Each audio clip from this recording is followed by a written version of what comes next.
സംഖ്യ അധ്യായം 21.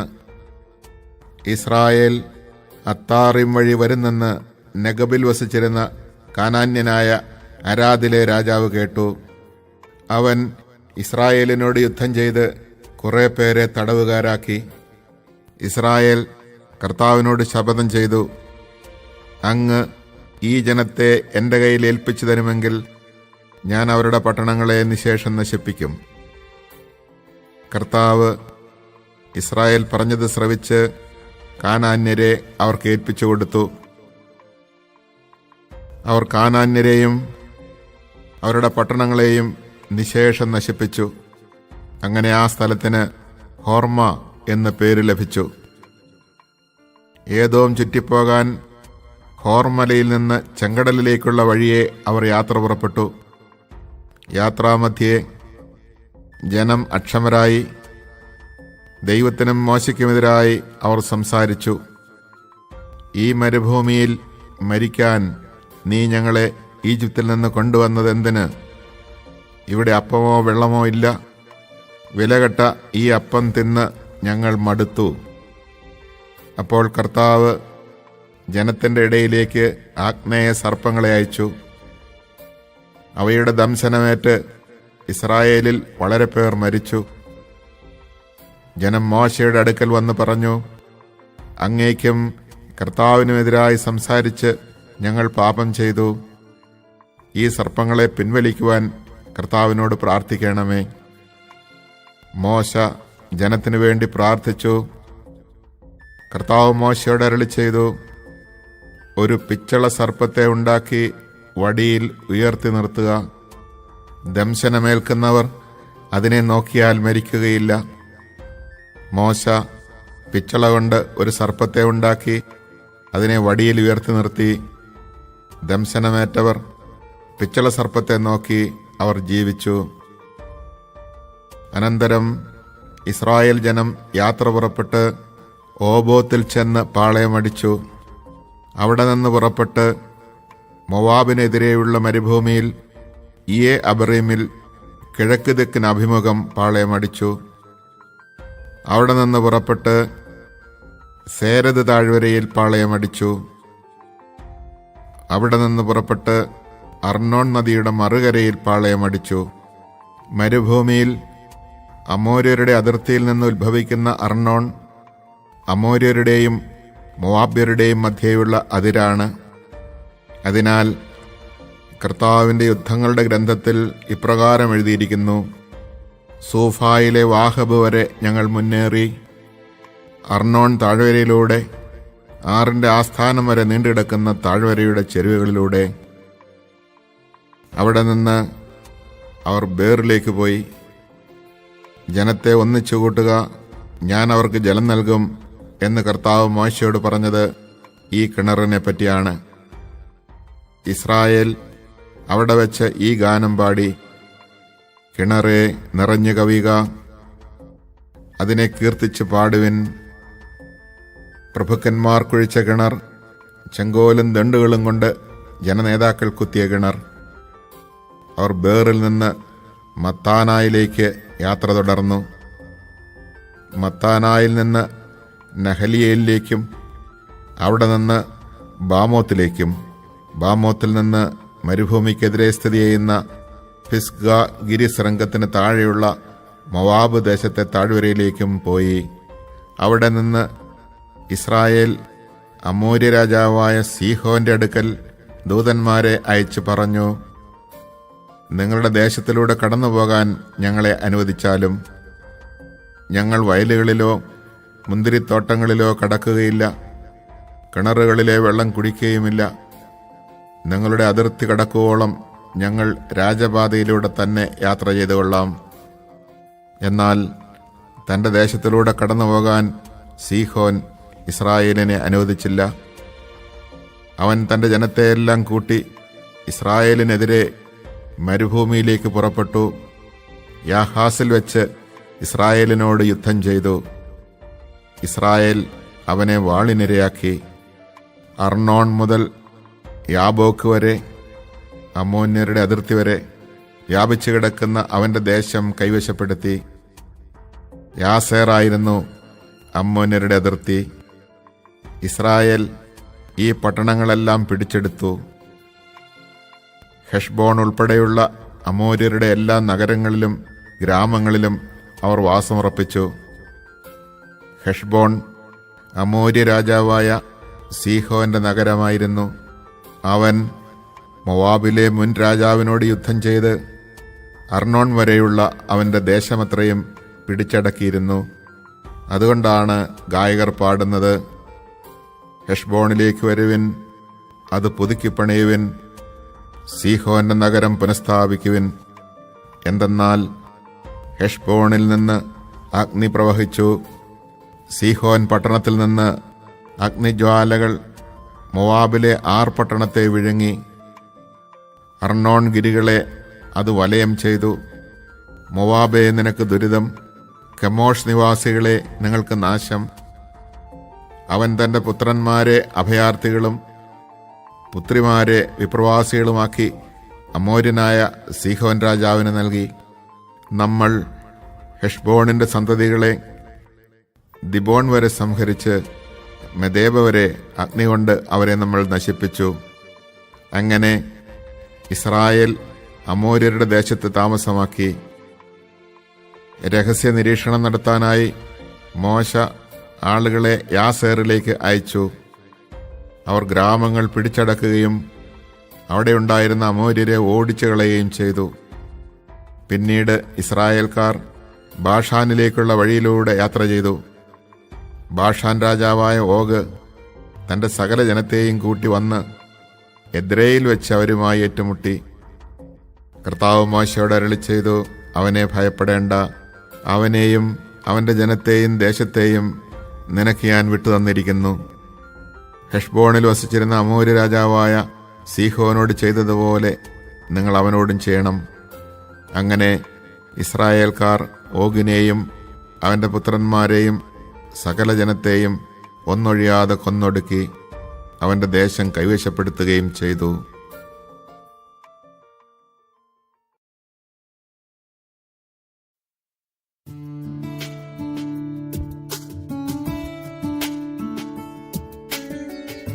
സംഖ്യ അധ്യായം 22. ഇസ്രായേൽ യാത്ര തുടർന്ന് മോവാബ് സമതലത്തിൽ ജോർദാൻ അക്കരെ ജെറീക്കോയുടെ എതിർവശത്ത് പാളയമടിച്ചു. ഇസ്രായേൽ അമോര്യരോട് ചെയ്തതെല്ലാം സിപ്പോറിന്റെ മകൻ ബാലാക്ക് കണ്ടു. സംഖ്യാബലത്തിൽ മികച്ചതെന്ന ഇസ്രായേലിനെ മോവാബ് ഭയപ്പെട്ടു. അവരെ പ്രതി അവൻ ഭയചകിതനായി.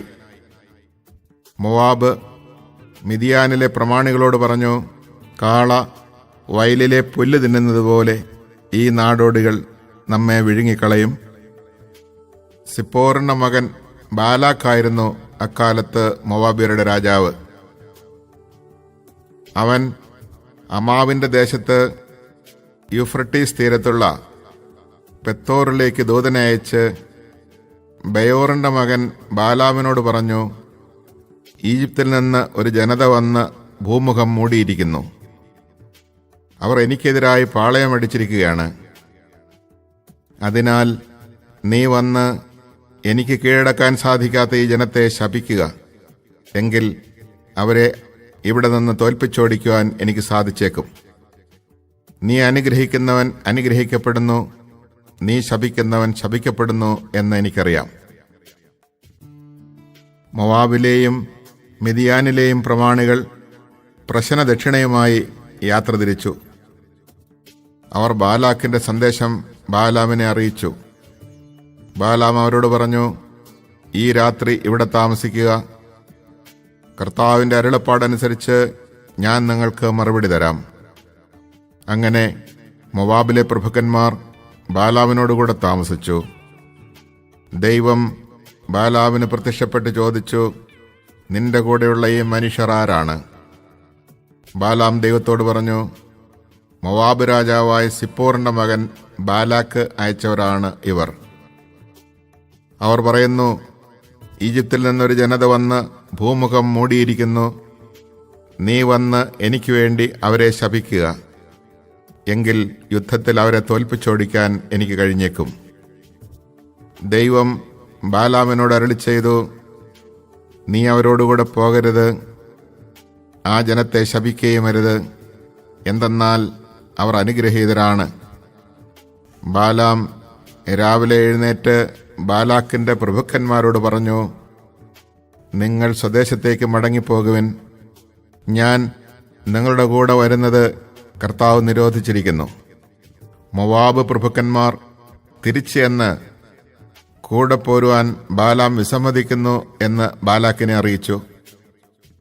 ബാലാക്ക് വീണ്ടും അവരെക്കാൾ ബഹുമാന്യരായ കൂടുതൽ പ്രഭുക്കന്മാരെ അയച്ചു. അവർ ബാലാമിന്റെ അടുക്കൽ വന്ന് പറഞ്ഞു, സിപ്പോറിന്റെ മകൻ ബാലാക്ക് അപേക്ഷിക്കുന്നു, ഒരു കാരണവശാലും എന്റെ അടുക്കൽ വരാതിരിക്കരുത്. ഞാൻ നിനക്ക് ബഹുമതികൾ നൽകാം, നീ എന്തു പറഞ്ഞാലും ഞാൻ ചെയ്തു തരാം. വന്ന് എനിക്ക് വേണ്ടി ഈ ജനത്തെ ശപിക്കുക.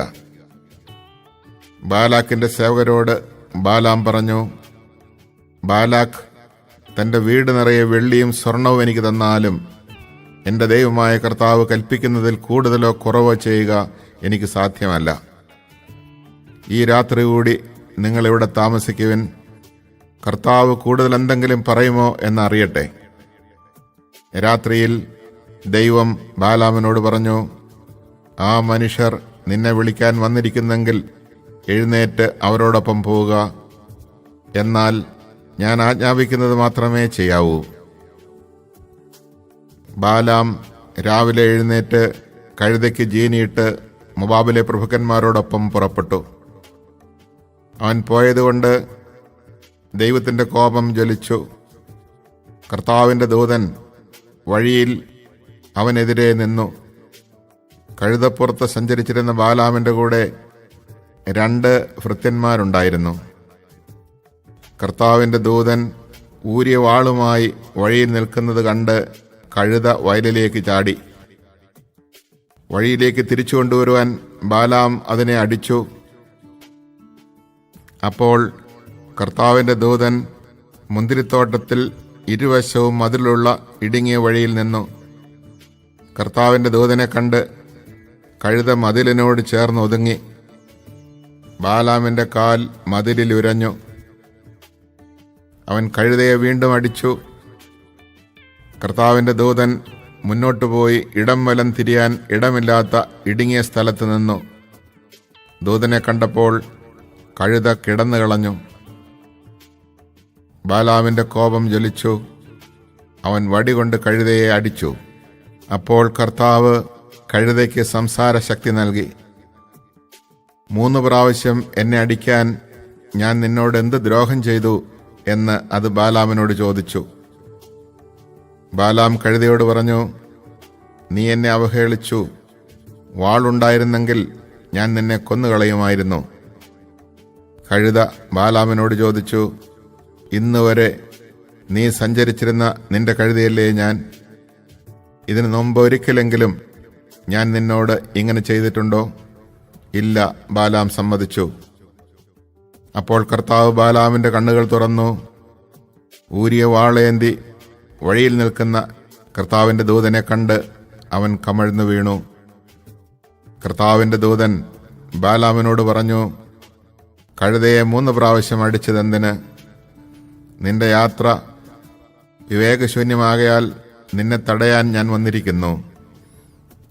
ഈ 3 പ്രാവശ്യവും കഴുത എന്നെ കണ്ടാണ് തിരിഞ്ഞുപോയത്. അങ്ങനെ വഴിമാറിയില്ലായിരുന്നെങ്കിൽ തീർച്ചയായും ഞാൻ നിന്നെ കൊല്ലുകയും അതിനെ വെറുതെ വിടുകയും ചെയ്യുമായിരുന്നു. അപ്പോൾ ബാലാം കർത്താവിന്റെ ദൂതനോട് പറഞ്ഞു, ഞാൻ പാപം ചെയ്തു പോയി. അങ്ങ് എനിക്കെതിരെ വഴിയിൽ നിന്നത് ഞാൻ അറിഞ്ഞില്ല.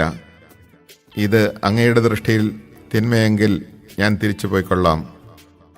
കർത്താവിന്റെ ദൂതൻ ബാലാമിനോട് പറഞ്ഞു, ഇവരുടെ കൂടെ പോയിക്കൊള്ളുക. എന്നാൽ ഞാൻ നിന്നോട് പറയുന്ന വചനം മാത്രമേ നീ പറയാവൂ. ബാലാക്കിന്റെ പ്രഭുക്കന്മാരുടെ കൂടെ ബാലാം പോയി. ബാലാം വരുന്നു എന്ന് കേട്ട് ബാലാക്ക് അവനെ എതിരേൽക്കാൻ രാജ്യത്തിന്റെ അങ്ങേയറ്റത്തെ അതിർത്തിയിലുള്ള അർണോൺ നദീതീരത്ത് സ്ഥിതി ചെയ്യുന്ന ഈർമോവാബ് വരെ ചെന്നു. ബാലാക്ക് ബാലാമിനോട് ചോദിച്ചു, നിന്നെ വിളിക്കാൻ ഞാൻ ആളയച്ചില്ലേ? എന്താണ് വരാതിരുന്നത്? നിനക്കുചിതമായ ബഹുമതി നൽകാൻ എനിക്ക് കഴിവില്ലെന്നോ? ബാലാം ബാലാക്കിനോട് പറഞ്ഞു, ഇതാ ഞാൻ വന്നല്ലോ. എന്നാൽ സ്വന്തമായി എന്തെങ്കിലും പറയാൻ എനിക്ക് കഴിവുണ്ടോ? ദൈവം തോന്നിക്കുന്ന വചനമാണ് എനിക്ക് പറയാനുള്ളത്. ബാലാം ബാലാക്കുമൊത്ത് കിരിയാത്ത് ഹുസോത്തിൽ ചെന്നു. ബാലാക്ക് കാളകളെയും ആടുകളെയും ബലി കഴിച്ച് ബാലാമിനും കൂടെ ഉണ്ടായിരുന്ന പ്രഭുക്കന്മാർക്കും അതിൽ നിന്ന് കൊടുത്തയച്ചു. പിറ്റേന്ന് ബാലാക്ക് ബാലാമിനെ ബാമോത്ബാൽ എന്ന പൂജാഗിരിയിലേക്ക് കൂട്ടിക്കൊണ്ടുപോയി. അവിടെ നിന്ന് അവൻ ഇസ്രായേൽ പാളയത്തിന്റെ ഇങ്ങേയറ്റം കണ്ടു.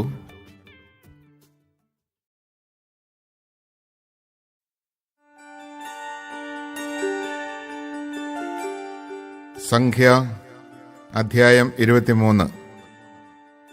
ബാലാം ബാലാക്കിനോട് പറഞ്ഞു, ഇവിടെ 7 ബലിപീഠങ്ങൾ എനിക്കായി പണിയുക. 7 കാളകളെയും 7 മുട്ടാടുകളെയും കൊണ്ടുവരിക. ബാലാം പറഞ്ഞതുപോലെ അവൻ ചെയ്തു. അവർ ഓരോ ബലിപീഠത്തിന്മേലും ഓരോ കാളയെയും മുട്ടാടിനെയും ബലിയർപ്പിച്ചു. ബാലാം ബാലാക്കിനോട് പറഞ്ഞു, നിന്റെ ദഹനബലിയുടെ അടുത്ത് നിൽക്കുക. ഞാൻ പോകട്ടെ. കർത്താവ് എനിക്ക് പ്രത്യക്ഷനായേക്കാം. അവിടുന്ന് എനിക്ക് വെളിപ്പെടുത്തുന്നതെല്ലാം ഞാൻ നിന്നെ അറിയിക്കാം. ഇത് പറഞ്ഞതിന് ശേഷം അവൻ ഉയർന്ന ഒരു സ്ഥലത്തേക്ക് പോയി. ദൈവം ബാലാമിന് പ്രത്യക്ഷനായി. ബാലാം അവിടുത്തോട് പറഞ്ഞു, ഞാൻ 7 ബലിപീഠങ്ങൾ തയ്യാറാക്കി ഓരോന്നിലും ഓരോ കാളയെയും മുട്ടാടിനെയും ബലിയർപ്പിച്ചു. കർത്താവ് ബാലാമിനോട് തന്റെ സന്ദേശം അറിയിച്ചുകൊണ്ട് കൽപ്പിച്ചു, ബാലാക്കിന്റെ അടുക്കിലേക്ക് മടങ്ങിച്ചെന്ന് പറയുക. ബാലാം ബാലാക്കിന്റെ അടുത്ത് ചെന്നു. അപ്പോൾ ബാലാക്കും മോവാബിലെ പ്രഭുക്കന്മാരും ദഹനബലിയുടെ അരികിൽ നിൽക്കുകയായിരുന്നു. ബാലാം പ്രവചിച്ചു പറഞ്ഞു, ആരാമിൽ നിന്ന് ബാലാക്ക് എന്നെ കൊണ്ടുവന്നു. മോവാബ് രാജാവ് പൗരസ്ത്യഗിരികളിൽ നിന്ന് എന്നെ വരുത്തി. യാക്കോബിനെ എനിക്ക് വേണ്ടി ശപിക്കുക, ഇസ്രായേലിനെ ഭർത്സിക്കുക. ദൈവം ശപിക്കാത്തവനെ ഞാനെങ്ങനെ ശപിക്കും? കർത്താവ് ഫൽസിക്കാത്തവനെ ഞാനെങ്ങനെ ഫൽസിക്കും? പാറക്കെട്ടുകളിൽ നിന്ന് ഞാൻ അവനെ കാണുന്നു, മലമുകളിൽ നിന്ന് ഞാൻ അവനെ നിരീക്ഷിക്കുന്നു. വേറിട്ട് പാർക്കുന്ന ഒരു ജനം, ജനതകളോട് ഇടകലരാത്ത ഒരു ജനം. യാക്കോബിന്റെ ധൂളിയെ എണ്ണാൻ ആർക്ക് കഴിയും? ഇസ്രായേലിന്റെ ജനസഞ്ചയത്തെ ആര് തിട്ടപ്പെടുത്തും? നീതിമാന്റെ മരണം ഞാൻ കൈവരിക്കട്ടെ, എൻ്റെ അന്ത്യം അവൻ്റേതുപോലെ ആകട്ടെ. ബാലാക്ക് ബാലാമിനോട് ചോദിച്ചു, നീ എന്നോടെന്താണ് ഈ ചെയ്തത്? എൻ്റെ ശത്രുക്കളെ ശപിക്കാൻ ഞാൻ നിന്നെ കൊണ്ടുവന്നു, എന്നാൽ നീ അവരെ അനുഗ്രഹിച്ചു. അവൻ പ്രതിവചിച്ചു, കർത്താവ് തോന്നിക്കുന്ന വചനം ഞാൻ സംസാരിക്കേണ്ടയോ? ബാലാക്ക് അവനോട് പറഞ്ഞു, എൻ്റെ കൂടെ മറ്റൊരു സ്ഥലത്തേക്ക് വരിക. അവിടെ നിന്ന് നിനക്ക് അവരെ കാണാം. ഏറ്റവും അടുത്ത് നിൽക്കുന്നവരെ മാത്രം കണ്ടാൽ മതി, എല്ലാവരെയും കാണേണ്ട. അവിടെ നിന്ന് എനിക്ക് വേണ്ടി അവരെ ശപിക്കുക. അവൻ ബാലാമിനെ സോഫിം വയലിൽ പിസ്ഗാമലയിലേക്ക് കൊണ്ടുപോയി. അവിടെ 7 ബലിപീഠങ്ങൾ നിർമ്മിച്ച് ഓരോന്നിലും ഓരോ കാളയെയും മുട്ടാടിനെയും ബലിയർപ്പിച്ചു. ബാലാം ബാലാക്കിനോട് പറഞ്ഞു, നിന്റെ ദഹനബലിയുടെ അരികിൽ നിൽക്കുക. ഞാൻ പോയി കർത്താവിനെ കാണട്ടെ. കർത്താവ് ബാലാമിന് പ്രത്യക്ഷപ്പെട്ടു. അവന്റെ നാവിൽ വചനം നിക്ഷേപിച്ചുകൊണ്ട് പറഞ്ഞു, ബാലാക്കിന്റെ അടുത്ത് മടങ്ങിച്ചെന്ന് പറയുക. അവൻ വന്നപ്പോൾ ബാലാക്ക് മോവാബ്യ പ്രഭുക്കന്മാരോടൊത്ത് തന്റെ ദഹനബലിയുടെ അരികിൽ നിൽക്കുകയായിരുന്നു. ബാലാക്ക് അവനോട് ചോദിച്ചു, കർത്താവ് എന്താണ് അരുളി ചെയ്തത്? ബാലാം പ്രവചിച്ചു പറഞ്ഞു, ബാലാക്ക് ഉണർന്ന് ശ്രവിക്കുക. സിപ്പോറിന്റെ പുത്ര, ശ്രദ്ധിച്ച് കേൾക്കുക. വ്യാജം പറയാൻ ദൈവം മനുഷ്യനല്ല, അനുതപിക്കാൻ അവിടുന്ന് മനുഷ്യപുത്രനുമല്ല. പറഞ്ഞത് അവിടുന്ന് ചെയ്യാതിരിക്കുമോ? പറഞ്ഞത് നിറവേറ്റാതിരിക്കുമോ? ഇതാ, അനുഗ്രഹിക്കാൻ എനിക്ക് ആജ്ഞ ലഭിച്ചു. അവിടുന്ന് അനുഗ്രഹിച്ചു, അത് പിൻവലിക്കാൻ ഞാൻ ആളല്ല. യാക്കോബിൽ അവിടുന്ന് തിന്മ കണ്ടില്ല, ഇസ്രായേലിൽ ദുഷ്ടത ദർശിച്ചതുമില്ല. അവരുടെ ദൈവമായ കർത്താവ് അവരോടുകൂടെ ഉണ്ട്. രാജാവിൻ്റെ അട്ടഹാസം അവരുടെ ഇടയിൽ മുഴങ്ങുന്നു. ദൈവം ഈജിപ്തിൽ നിന്ന് അവരെ കൊണ്ടുവരുന്നു. കാട്ടുപോത്തിൻ്റെ തുല്യമായ ബലം അവർക്കുണ്ട്. യാക്കോബിന് ആഭിചാരമേൽക്കുകയില്ല, ഇസ്രായേലിനെതിരെ ക്ഷുദ്രവിദ്യ ഫലിക്കുകയുമില്ല. ദൈവം പ്രവർത്തിച്ചത് കാണുവിൻ എന്ന് യാക്കോബിനെയും ഇസ്രായേലിനെയും കുറിച്ച് പറയേണ്ട സമയമാണ് ഇത്. ഇതാ, ഒരു ജനം സിംഹിയെപ്പോലെ അതുണരുന്നു, സിംഹത്തെപ്പോലെ അത് എഴുന്നേൽക്കുന്നു. ഇരയെ വിഴുങ്ങാതെ അത് കിടക്കുകയില്ല, രക്തം കുടിക്കാതെ അടങ്ങുകയുമില്ല. ബാലാക്ക് ബാലാമിനോട് പറഞ്ഞു, നീ അവരെ ശപിക്കുകയും വേണ്ട, അനുഗ്രഹിക്കുകയും വേണ്ട. ബാലാം പറഞ്ഞു, കർത്താവ് കൽപ്പിക്കുന്നതെല്ലാം ചെയ്യേണ്ടതുണ്ടെന്ന് ഞാൻ പറഞ്ഞില്ലേ? ബാലാക്ക് അവനോട് പറഞ്ഞു, വരിക, മറ്റൊരിടത്തേക്ക് നിന്നെ ഞാൻ കൊണ്ടുപോകാം. അവിടെ നിന്ന് അവരെ ശപിക്കാൻ കർത്താവ് സമ്മതിച്ചേക്കും. യെഷിമോണിനെതിരെയുള്ള പെയോർ മലമുകളിലേക്ക് ബാലാമിനെ അവൻ കൊണ്ടുപോയി.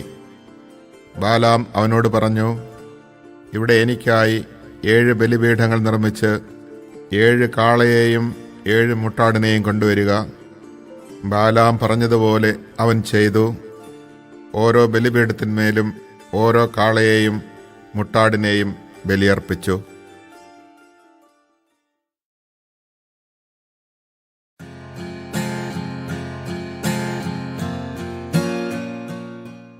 സംഖ്യ അധ്യായം 24. ഇസ്രായേലിനെ അനുഗ്രഹിക്കുന്നത് കർത്താവിന് പ്രസാദകരമെന്ന് മനസ്സിലാക്കിയപ്പോൾ മുൻ അവസരങ്ങളിൽ ചെയ്തതുപോലെ ശകനം നോക്കാൻ പോകാതെ ബാലാം മരുഭൂമിയിലേക്ക് മുഖം തിരിച്ചു നിന്നു. അവൻ കണ്ണുകളുയർത്തി ഗോത്രങ്ങളനുസരിച്ച് ഇസ്രായേൽ പാളയമടിച്ചിരിക്കുന്നത് കണ്ടു. ദൈവത്തിൻ്റെ ആത്മാവ് അവൻ്റെ മേൽ ആവസിച്ചു. അവൻ പ്രവചിച്ചു പറഞ്ഞു, ബയോറിൻ്റെ മകൻ ബാലാമിൻ്റെ പ്രവചനം, ദർശനം ലഭിച്ചവൻ്റെ പ്രവചനം. ദൈവത്തിൻ്റെ വാക്കുകൾ ശ്രവിച്ചവൻ, സർവശക്തനിൽ നിന്ന് ദർശനം സിദ്ധിച്ചവൻ, തുറന്ന കണ്ണുകളോടെ സമാധിയിൽ ലയിച്ചവൻ പ്രവചിക്കുന്നു. യാക്കോബേ, നിന്റെ കൂടാരങ്ങൾ എത്ര മനോഹരം! ഇസ്രായേലേ, നിന്റെ പാളയങ്ങളും. വിശാലമായ താഴ്വര പോലെയാണവ, നദീതീരത്തെ ഉദ്യാനങ്ങൾ പോലെയും കർത്താവ് നട്ട കാരകിൽ നിര പോലെയും നീർച്ചാലിനരികെയുള്ള ദേവദാരു പോലെയും.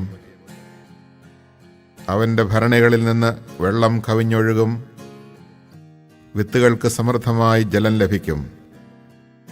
അവൻ്റെ രാജാവ് അഗാഗിനേക്കാൾ ഉന്നതനായിരിക്കും, അവൻ്റെ രാജ്യം മഹത്വമണിയും. ദൈവം ഈജിപ്തിൽ നിന്ന് അവനെ കൊണ്ടുവന്നു. അവന് കാട്ടുപോത്തിൻ്റെ കരുത്തുണ്ട്, ശത്രുജനതകളെ അവൻ സംഹരിക്കും. അവരുടെ അസ്ഥികൾ അവൻ തകർക്കും, അവൻ്റെ അസ്ത്രങ്ങൾ അവരെ പിളർക്കും. സിംഹത്തെപ്പോലെയും സിംഹിയെപ്പോലെയും അവൻ പതുങ്ങിക്കിടക്കുന്നു. അവനെ ഉണർത്താൻ ആർക്ക് ധൈര്യമുണ്ടാകും? നിന്നെ അനുഗ്രഹിക്കുന്നവൻ അനുഗ്രഹീതൻ, നിന്നെ ശപിക്കുന്നവൻ ശാപഗ്രസ്തൻ. ബാലാമിനെതിരെ ബാലാക്കിന്റെ കോപം ജ്വലിച്ചു. അവൻ കൈകൂട്ടിയടിച്ചുകൊണ്ട് പറഞ്ഞു, എൻ്റെ ശത്രുക്കളെ ശപിക്കാൻ ഞാൻ നിന്നെ കൊണ്ടുവന്നു. എന്നാൽ 3 പ്രാവശ്യവും നീ അവരെ അനുഗ്രഹിച്ചിരിക്കുന്നു. അതിനാൽ നിന്റെ ദേശത്തേക്ക് ഓടിക്കൊള്ളുക. വലിയ ബഹുമതികൾ നൽകാമെന്ന് ഞാൻ വാഗ്ദാനം ചെയ്തിരുന്നു, എന്നാൽ കർത്താവ് നിനക്ക് അത് നിഷേധിച്ചിരിക്കുന്നു. ബാലാം അവനോട് പറഞ്ഞു, നിന്റെ ദൂതന്മാരോട് ഞാൻ പറഞ്ഞില്ലേ, ബാലാക്ക് തൻ്റെ വീട് നിറയെ പൊന്നും വെള്ളിയും തന്നാൽ പോലും കർത്താവിൻ്റെ കൽപ്പനയ്ക്കപ്പുറം സ്വമേധയാ നന്മയോ തിന്മയോ ചെയ്യാൻ എനിക്ക് സാധിക്കുകയില്ല. കർത്താവ് അരുളി ചെയ്യുന്നതെന്തോ അത് ഞാൻ പറയും എന്ന്. ഇതാ, എൻ്റെ ജനത്തിൻ്റെ അടുത്തേക്ക് ഞാൻ മടങ്ങുന്നു. ഭാവിയിൽ ഇസ്രായേൽ നിന്റെ ജനത്തോട് എന്തു ചെയ്യുമെന്ന് ഞാൻ അറിയിക്കാം. ബാലാം പ്രവചനം തുടർന്നു. ബയോറിൻ്റെ മകൻ ബാലാമിൻ്റെ പ്രവചനം, ദർശനം ലഭിച്ചവൻ്റെ പ്രവചനം. ദൈവത്തിൻ്റെ വാക്കുകൾ ശ്രവിച്ചവൻ, അത്യുന്നതൻ്റെ അറിവിൽ പങ്കുചേർന്നവൻ, സർവശക്തനിൽ നിന്ന് ദർശനം സിദ്ധിച്ചവൻ, തുറന്ന കണ്ണുകളോടെ സമാധിയിൽ ലയിച്ചവൻ പ്രവചിക്കുന്നു. ഞാൻ അവനെ കാണുന്നു, എന്നാൽ ഇപ്പോഴല്ല. ഞാൻ അവനെ ദർശിക്കുന്നു, എന്നാൽ അടുത്തല്ല. യാക്കോബിൽ നിന്ന് ഒരു നക്ഷത്രമുദിക്കും, ഇസ്രായേലിൽ നിന്ന് ഒരു ചെങ്കോൽ ഉയരും. അത് മോവാബിന്റെ നെറ്റിത്തടം തകർക്കും, ഷേത്തിന്റെ പുത്രന്മാരെ സംഹരിക്കുകയും ചെയ്യും. ഏദോം അന്യാധീനമാകും, ശത്രുവായ സെയിറും. ഇസ്രായേലോ സുധീരം മുന്നേറും. ഭരണം നടത്താനുള്ളവൻ യാക്കോബിൽ നിന്ന് വരും. പട്ടണങ്ങളിൽ അവശേഷിക്കുന്നവർ നശിപ്പിക്കപ്പെടും. അവൻ അമലേക്കിനെ നോക്കി പ്രവചിച്ചു. അമലേക്ക് ജനതകളിൽ ഒന്നാമനായിരുന്നു, എന്നാൽ അവസാനം അവൻ പൂർണ്ണമായി നശിക്കും. അവൻ കേന്യരെ നോക്കി പ്രവചിച്ചു. നിന്റെ വാസസ്ഥലം സുശക്തമാണ്, പാറയിൽ നീ കൂടുവച്ചിരിക്കുന്നു, എന്നാൽ നീ നശിച്ചുപോകും. അസൂർ നിന്നെ അടിമയായി കൊണ്ടുപോകും. ബാലാം പ്രവചനം തുടർന്നു. ഹാ, ദൈവം ഇത് ചെയ്യുമ്പോൾ ആര് ജീവനോടെ ഇരിക്കും? കിത്തിമിൽ നിന്ന് കപ്പലുകൾ പുറപ്പെടും, അസൂറിനെയും ഏബറിനെയും പീഡിപ്പിക്കും, എന്നാൽ അവനും നാശമടയും. ബാലാം സ്വദേശത്തേക്ക് മടങ്ങി, ബാലാക്ക് തൻ്റെ വഴിക്കും പോയി.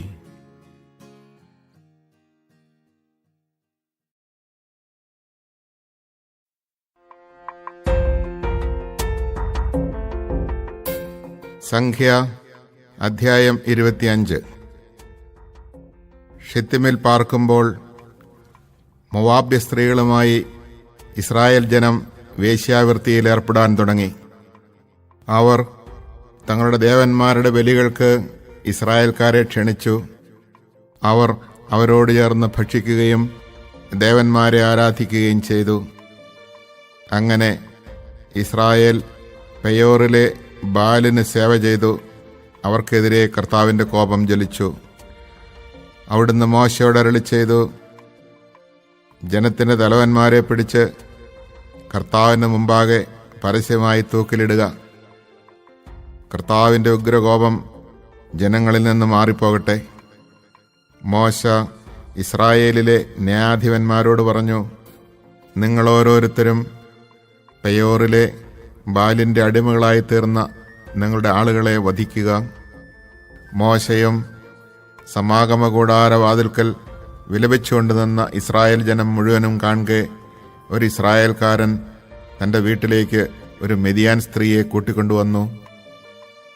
പുരോഹിതനായ അഹറോന്റെ പുത്രനായ എലയാസറിന്റെ പുത്രൻ ഫിനെഹാസ് ഇത് കണ്ട് എഴുന്നേറ്റ് ഒരു കുന്തവും എടുത്തുകൊണ്ട് സമൂഹത്തിൽ നിന്ന് പുറത്തുപോയി. ആ ഇസ്രായേലിൻ്റെ പുറകെ അവൻ അകത്ത് ചെന്ന് അവരിരുവരുടെയും, ഇസ്രായേലിൻ്റെയും സ്ത്രീയുടെയും ഉദരം തുളഞ്ഞു കടക്കും വിധം കുത്തി. അങ്ങനെ ഇസ്രായേൽ ജനത്തെ ബാധിച്ച മഹാമാരി നിലച്ചു. മഹാമാരി കൊണ്ട് മരണമടഞ്ഞവർ 24,000 പേരാണ്.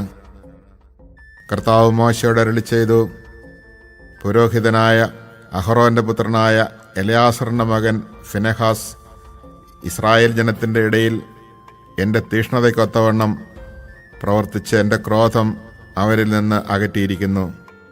അതിനാൽ കോപം ജ്വലിച്ച് ഞാൻ അവരെ സംഹരിച്ചില്ല. ആകയാൽ അവനുമായി ഞാൻ സമാധാനത്തിൻ്റെ ഉടമ്പടി സ്ഥാപിക്കുന്നു. അത് അവനും അവന് ശേഷം അവൻ്റെ സന്തതികൾക്കും നിത്യപൗരോഹിത്യത്തിൻ്റെ ഉടമ്പടിയായിരിക്കും. കാരണം അവൻ തൻ്റെ ദൈവത്തിനു വേണ്ടി തീഷ്ണത കാണിക്കുകയും ഇസ്രായേൽ ജനത്തിനു വേണ്ടി പ്രായശ്ചിത്തം അനുഷ്ഠിക്കുകയും ചെയ്തു. മിദ്യാൻകാരിയോടൊപ്പം വധിക്കപ്പെട്ട ഇസ്രായേല്യൻ ശമയോൻ ഗോത്രത്തിൽപ്പെട്ട ഒരു കുടുംബത്തലവനായ സാലുവിൻ്റെ മകൻ സിമ്രിയാണ്. കൊല്ലപ്പെട്ട മിദ്യാൻകാരി മിദ്യാൻ വംശത്തിൽപ്പെട്ട ഒരു കുടുംബത്തലവനായ സൂറിൻ്റെ മകൾ കൊസ്ബി ആകുന്നു. കർത്താവ് മോശയോട് അരുളി ചെയ്തു, മിദ്യാന്യരെ ആക്രമിച്ച് നിശേഷം സംഹരിക്കുക.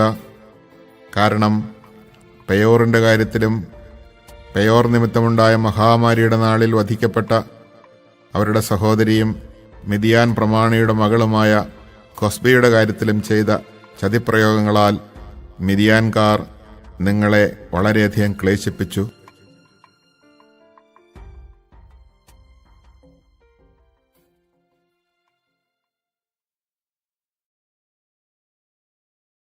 Chapter 21.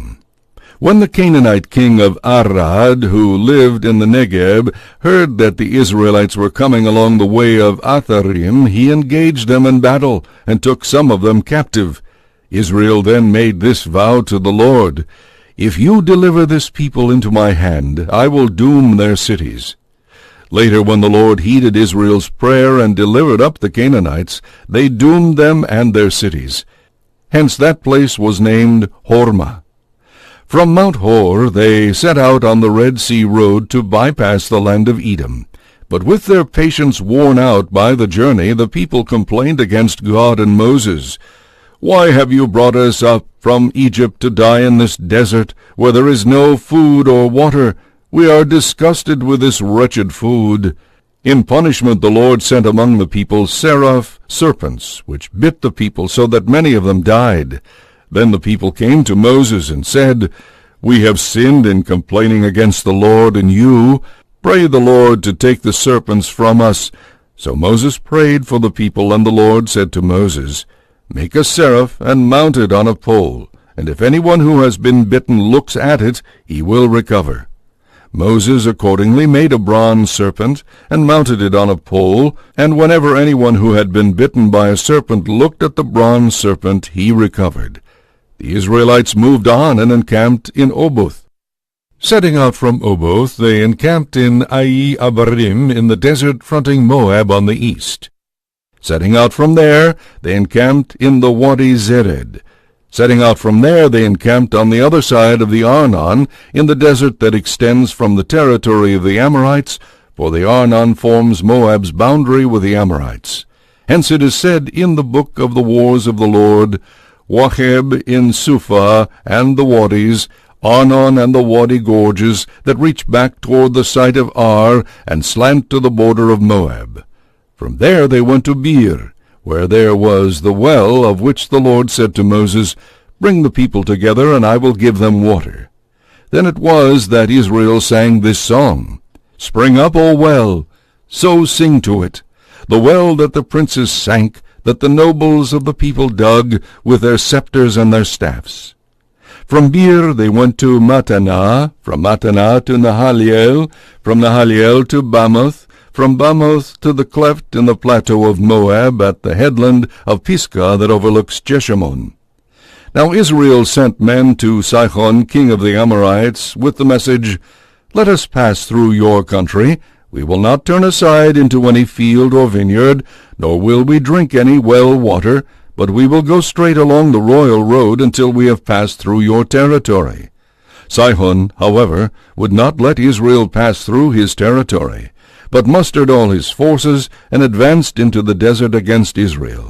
When he reached Jahaz, he engaged Israel in battle, but Israel defeated him at the point of the sword, and took possession of his land from the Arnon to the Jabbok, and as far as the country of the Ammonites, whose boundary was at Jazer.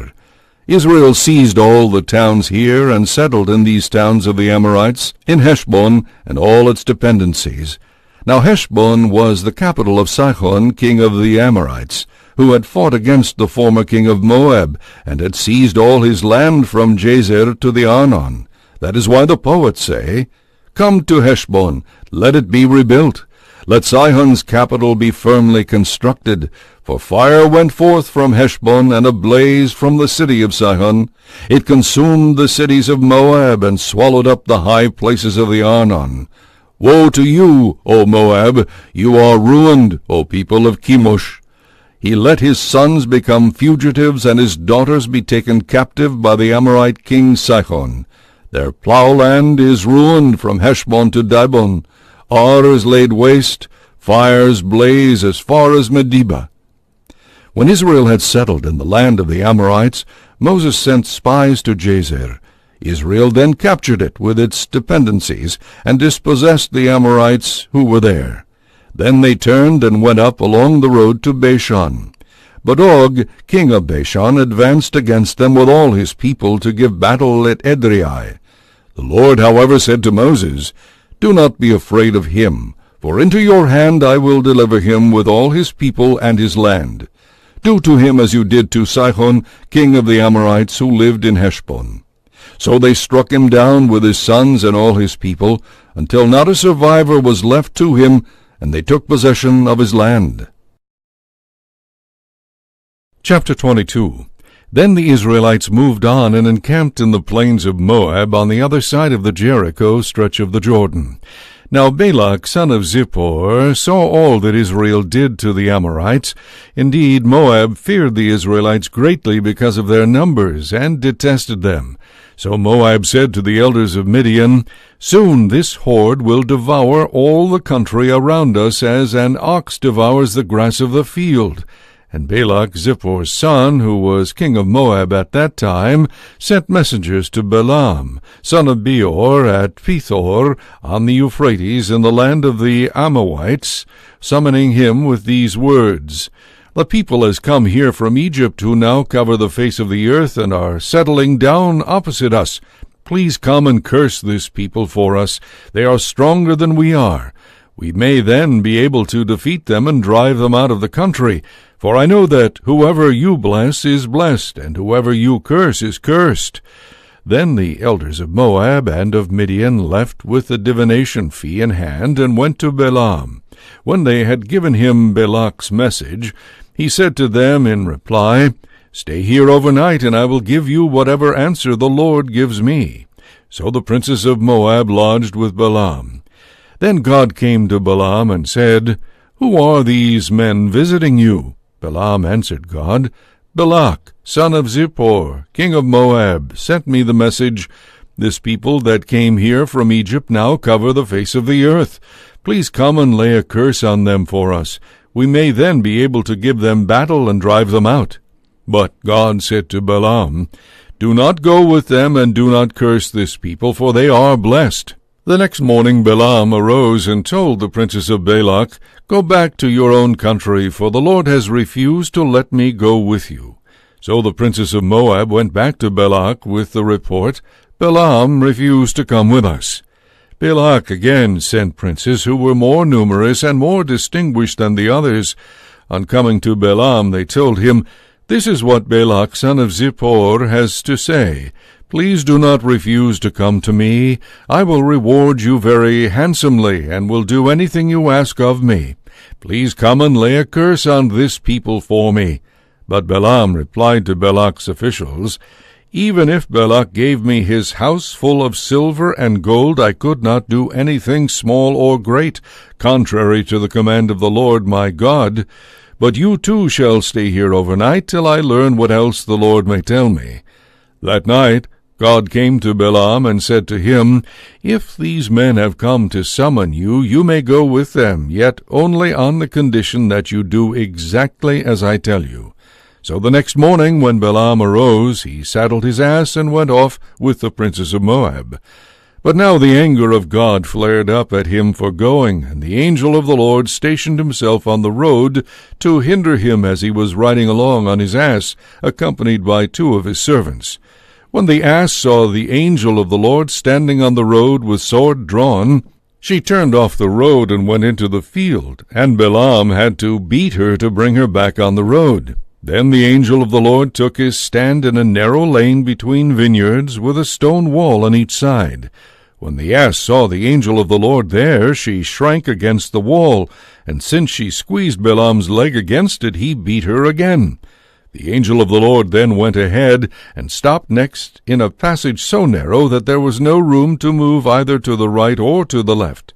When the ass saw the angel of the Lord there, she cowered under Balaam. So in anger he beat the ass with his stick. But now the Lord opened the mouth of the ass, and she asked Balaam, "What have I done to you that you should beat me these 3 times?" "You have acted so willfully against me," said Balaam to the ass, "that if I but had a sword at hand, I would kill you here and now." But the ass said to Balaam, "Am I not your own beast, and have you not always ridden upon me until now? Have I been in the habit of treating you this way before?" "No," replied Balaam. Then the Lord removed the veil from Balaam's eyes, so that he too saw the angel of the Lord standing on the road with sword drawn. And he fell on his knees and bowed to the ground.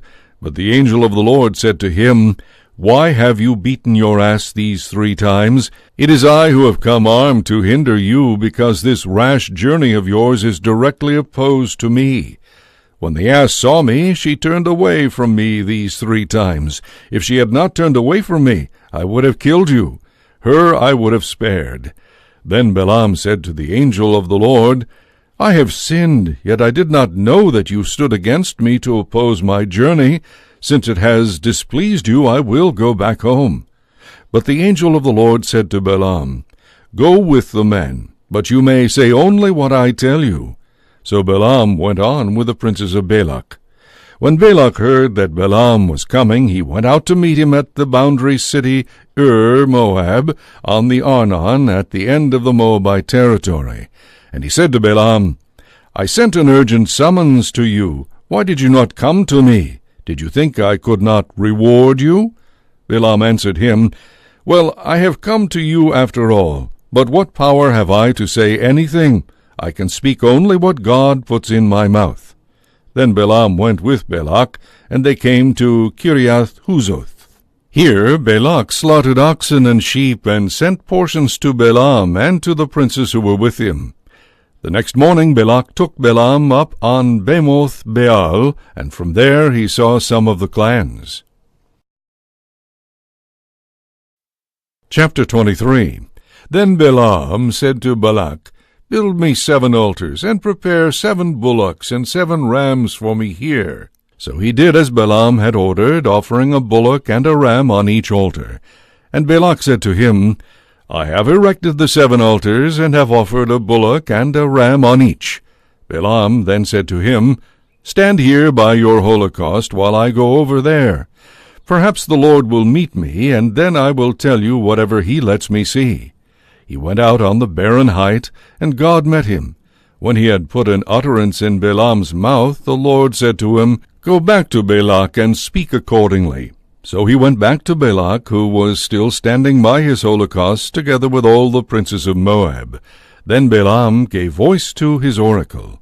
"From Aram has Balak brought me here, Moab's king from the eastern mountains.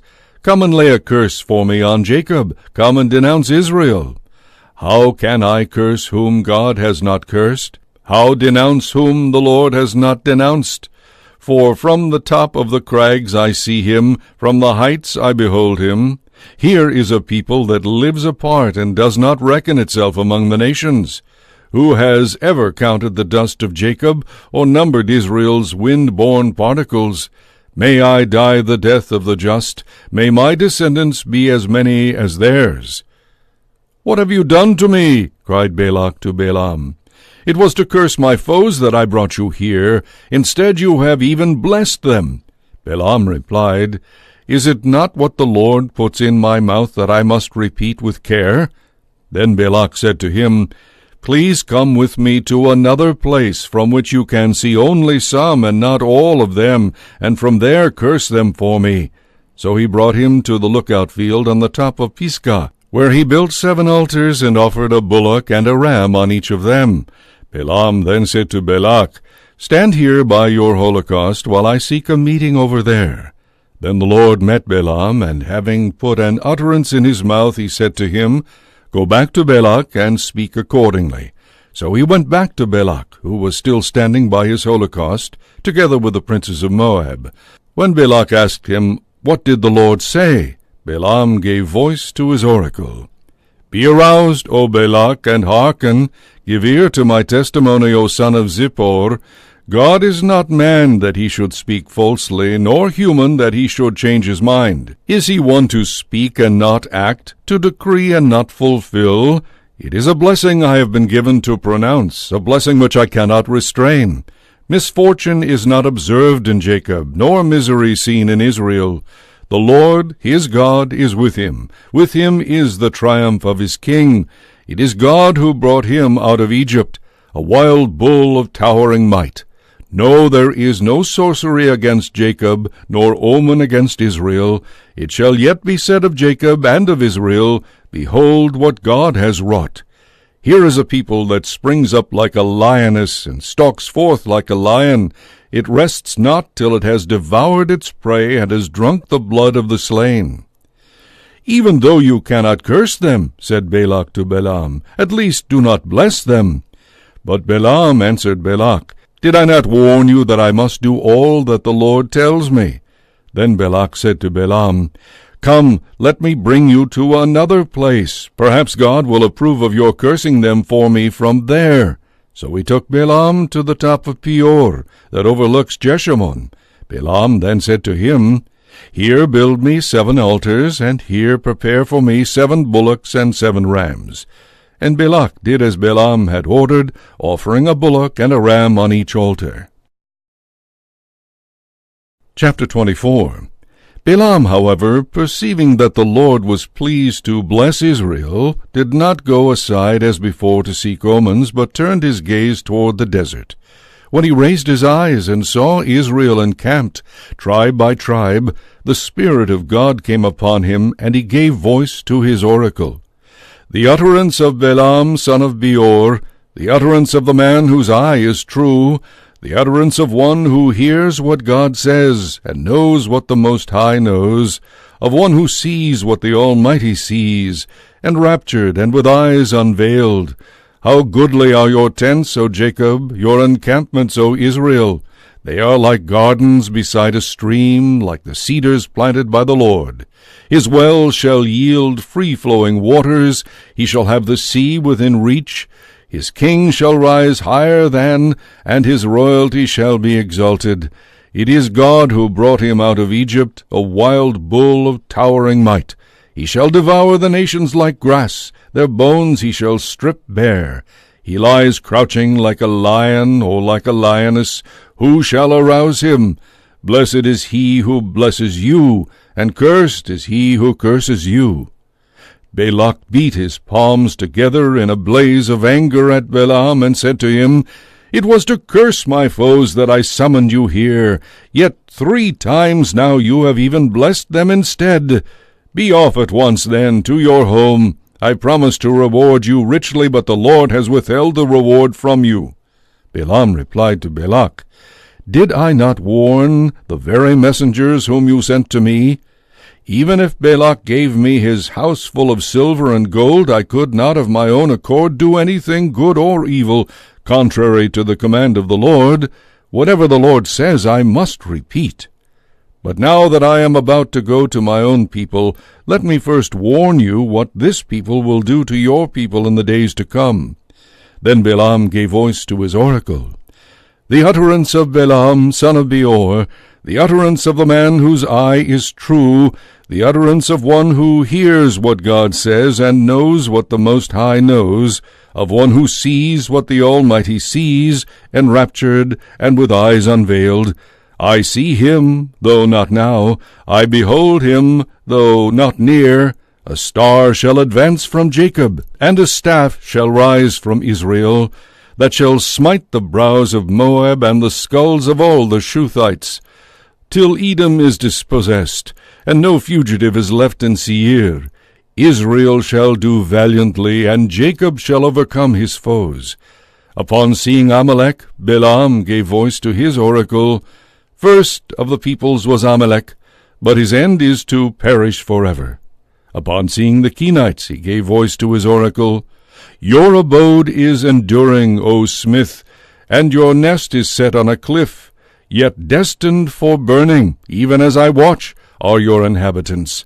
Upon seeing, he gave voice to his oracle, Alas, who shall survive of Ishmael, to deliver his people from the hands of the Kittim? When they have conquered Ashur and conquered Eber, he too shall perish forever. Then Balaam set out on his journey home, and Balak also went his way. Chapter 25. While Israel was living at Shittim, the people degraded themselves by having illicit relations with the Moabite women. These then invited the people to the sacrifices of their God, and the people ate of the sacrifices and worshipped their God. When Israel thus submitted to the rites of Baal of Peor, the Lord's anger flared up against Israel, and he said to Moses, Gather all the leaders of the people and hold a public execution of the guilty ones before the Lord, that his blazing wrath may be turned away from Israel. So Moses told the Israelite judges, Each of you shall kill those of his men who have submitted to the rites of Baal of Peor. Yet a certain Israelite came and brought in a Midianite woman to his clansmen in the view of Moses and of the whole Israelite community, while they were weeping at the entrance of the meeting tent. When Phinehas, son of Eleazar, son of Aaron the priest, saw this, he left the assembly, and taking a lance in hand, followed the Israelite into his retreat, where he pierced the pair of them, the Israelite and the woman. Thus the slaughter of Israelites was checked, but only after 24,000 had died. Then the Lord said to Moses, Phinehas, son of Eleazar, son of Aaron the priest, has turned my anger from the Israelites by his zeal for my honor among them. That is why I did not put an end to the Israelites for the offense to my honor. Announce therefore that I hereby give him my pledge of friendship, which shall be for him and for his descendants after him the pledge of an everlasting priesthood, because he was zealous on behalf of his God, and thus made amends for the Israelites. The Israelite slain with the Midianite woman was Zimri, son of Salu, prince of an ancestral house of the Simeonites. The slain Midianite woman was Cozbi, daughter of Zur, who was head of a clan, an ancestral house in Midian.